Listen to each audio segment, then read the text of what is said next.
And let's go right to the big NBA stuff. That's Chris Paul. Steve Kerr, the coach, of course, of Golden State, said we didn't need a major overhaul, but we needed a shift. And that shift, of course, I think you're right, Plax, is more about getting rid of Jordan Poole. And the fact that they were able to acquire a veteran like Chris Paul says a lot about the way Golden State does their business. But here's the quote. The biggest point is that we sensed we needed a shift.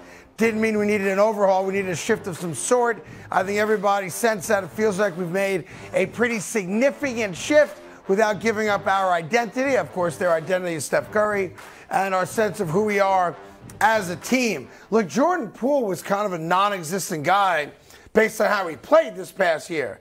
So they obviously recognize that ever since the sucker punch and the fact that they didn't remedy it and they let it fester and fester and fester, they all talked about it when they got eliminated from the playoffs, that was an underwriting kind of thing in that locker room. Like you even made the point that Golden State in their heyday 3-4 years ago, or if you want to go back 2 years when they won a title, the guys all got along. They went out to dinner together. They spent time together, and that was not the case this past year. So either Draymond had to go or Jordan Poole had to go. They chose to keep Draymond. Yeah, they chose to keep Draymond. Draymond is the center point of this team right now. He's the head of the snake. He keeps everybody in line. He makes everybody accountable. He gets on them when the coaches don't get on them. He gets on them more than the coaches get on them, actually.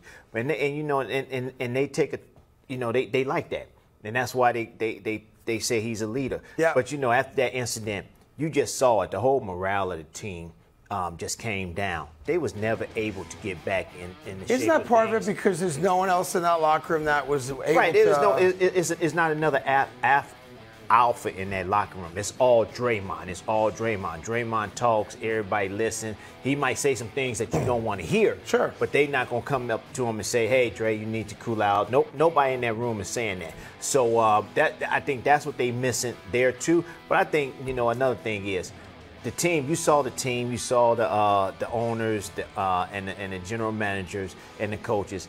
They didn't do anything to Draymond. Nope. They didn't suspend him. They didn't hold him accountable. Draymond said, I'm going to go and just be at peace for about a week or 8 days, and I'll come back and I'll be right. But it already hurt the team. Jordan Poole, he's a good talent.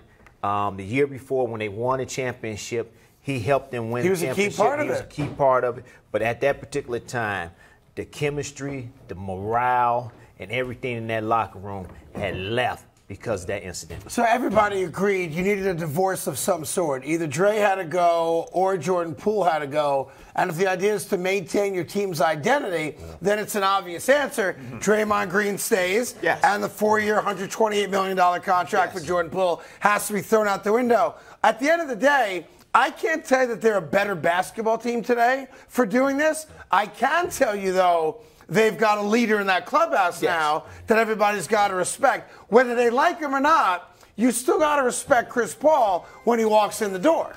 Everybody doesn't love Chris Paul, but he's highly respected, obviously for his career and what he has done in the game of basketball in the NBA. But, just piggyback on what Tim said, I think the camaraderie of this basketball team was destroyed, when the whole thing happened between Draymond and Poole.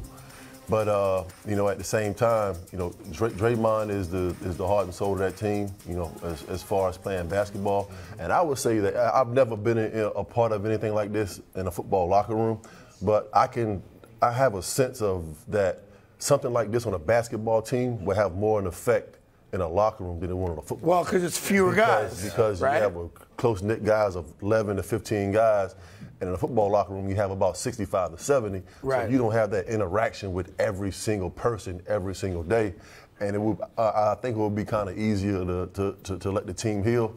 But these guys, man, they spend so much time together. They spend more time with themselves than they do their own families during the season. Here's the reality, though. Chris Paul, everyone wants Chris Paul to win a championship. Oh, we got to get Chris Paul. Got to give him a title. Got to get him a title, right? He ain't winning a title. He's not. Golden State is not the best team out west, and it's going to be a fight for them to make it even to the Western Conference Finals. You got Phoenix, you got Denver.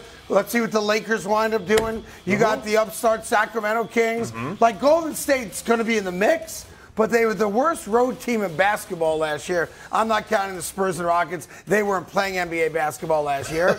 And now you're adding a 40-year-old dude on his last leg. They are not a better basketball team for this.